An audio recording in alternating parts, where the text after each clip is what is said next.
Iniciamos agora mais um episódio do Radar, o seu podcast diário com as principais atualizações do comércio internacional. E hoje colocamos no seu radar 3 movimentos que se conectam. Primeiro, uma nova tarifa global dos Estados Unidos, que já está valendo. Segundo, um sinal inédito de exportação do agro para a China, saindo aqui de Santa Catarina. E terceiro, um recorde logístico no Porto de Santos, que diz muito sobre o ritmo do Brasil em 2026. E o ponto comum é claro: enquanto o mundo volta a flertar com o protecionismo, o Brasil precisa ganhar eficiência, reduzir risco e reagir rápido, porque tarifa e logística no fim viram custo e viram margem. Então vamos ao primeiro bloco do nosso podcast de hoje. Os Estados Unidos começaram a aplicar às 2 horas da manhã do horário de Brasília uma tarifa adicional de 10% sobre produtos importados que não estejam cobertos por isenções. Isso veio aí como um aviso oficial da Alfândega e Proteção de Fronteiras. E o contexto importa. Na sexta-feira, a Suprema Corte derrubou aquelas tarifas mais amplas porque considerou ilegal usar uma lei de emergência econômica para cobrar taxas generalizadas de quase todos os parceiros. Então, para recompor a política comercial, a Casa Branca mudou o instrumento. Agora a base é a seção 122 da Lei de Comércio de 1974. Ou seja, como a gente já falou aqui anteriormente, não acabou, só mudou de formato. E além disso, essa tarifa via seção 122 pode valer por até 150 dias, salvo aí extensão pelo Congresso. Só que no discurso, Trump chega a falar aí em 15% depois. Por enquanto, o documento confirma 10% e o Financial Times cita que 15% pode vir mais adiante. E aqui que entra a ponta do iceberg. Paralelamente, segundo o Wall Street Journal, o governo avalia abrir novas investigações pela seção 232, que permite tarifas por segurança nacional. Na lista aparecem setores bem sensíveis para cadeias globais, como baterias de grande porte, ferro fundido, tubulações plásticas, químicos industriais e equipamentos de rede elétrica e telecom. E isso importa para o empresário brasileiro por 2 canais. Primeiro, porque pode mudar a demanda e preço nos Estados Unidos, então aí muda a competitividade de quem vende para lá. E segundo, porque pode aumentar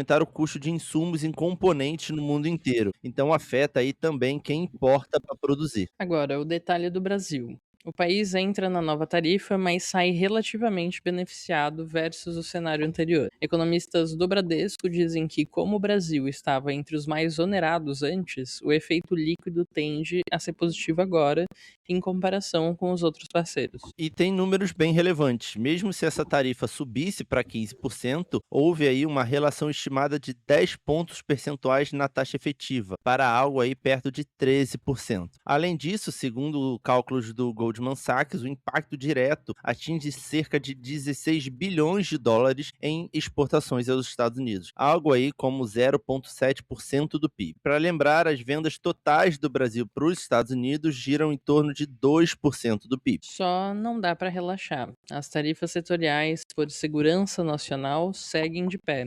Aço a 50%, alumínio também a 50%, peças de cobre e madeira e lenha a 10%. Por isso, para a indústria e agro, o risco é assimétrico. Alguns itens respiram, outros continuam comprimidos. E o mercado sentiu. A gente viu volatilidade, o dólar chegou perto de 5,15 e depois devolveu, enquanto a bolsa caiu junto aí com a bolsa americana em meio a mais incertezas. Bom, portanto, a recomendação aqui ela é bem prática. Revisar a classificação fiscal e precificação para Estados Unidos. Reforçar as cláusulas de reajuste de tarifa em contratos e monitorar a seção 232 por setor. Porque se o seu item cair numa investigação, o custo muda de uma semana para outra. Vamos para o segundo bloco, a China e o agro com um sinal novo. Santa Catarina fez a primeira exportação brasileira de DDG, um derivado aí do milho usado para ração animal para a China. Saiu pelo porto aqui de Ibituba com mais de 62,5 mil toneladas no dia 8 desse mês. Isso é relevante por 2 motivos. Primeiro, porque mostra abertura e tração de mercado para um coproduto do etanol de milho, ou seja, é agregação de valor e diversificação. E o segundo ponto é porque consolida um corredor logístico de granéis sólidos. O porto de Imbituba movimentou cerca de 800 mil toneladas de DDG nos últimos últimos 3 anos e agora pode acelerar com a vitrine chinesa. Então, para quem está no agro, na nutrição animal e na logística, a oportunidade é clara. Novos fluxos, novos contratos e potencial de escala. Ao mesmo tempo, vale mapear exigências sanitárias, rastreabilidade e previsibilidade de embarque, porque a China é mercado grande, mas também é um mercado exigente. E isso conecta com o terceiro bloco.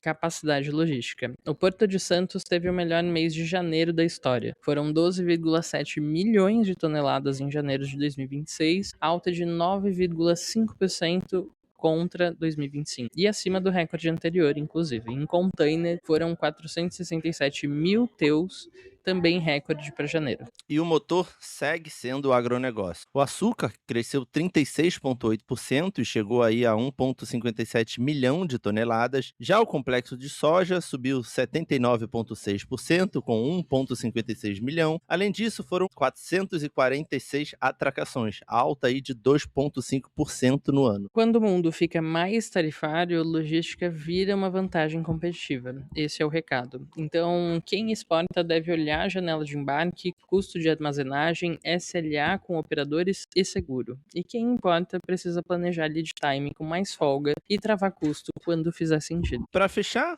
a tarifa global dos Estados Unidos voltou, a Casa Branca prepara aí um possível canhão via 232 e o Brasil precisa operar em duas âncoras ao mesmo tempo, competitividade comercial e eficiência logística. Em 2026, não vai ganhar quem só vende mais, vai ganhar quem protege margem, antecipa risco e ajusta a estratégia antes do mercado brigar. Então encerramos aqui o nosso episódio de hoje e fica o pedido para você deixar o seu like e se inscrever no canal da 3S Corp aqui no YouTube. Claro, visitar os nossos perfis no Instagram e também no LinkedIn, @3S Corp.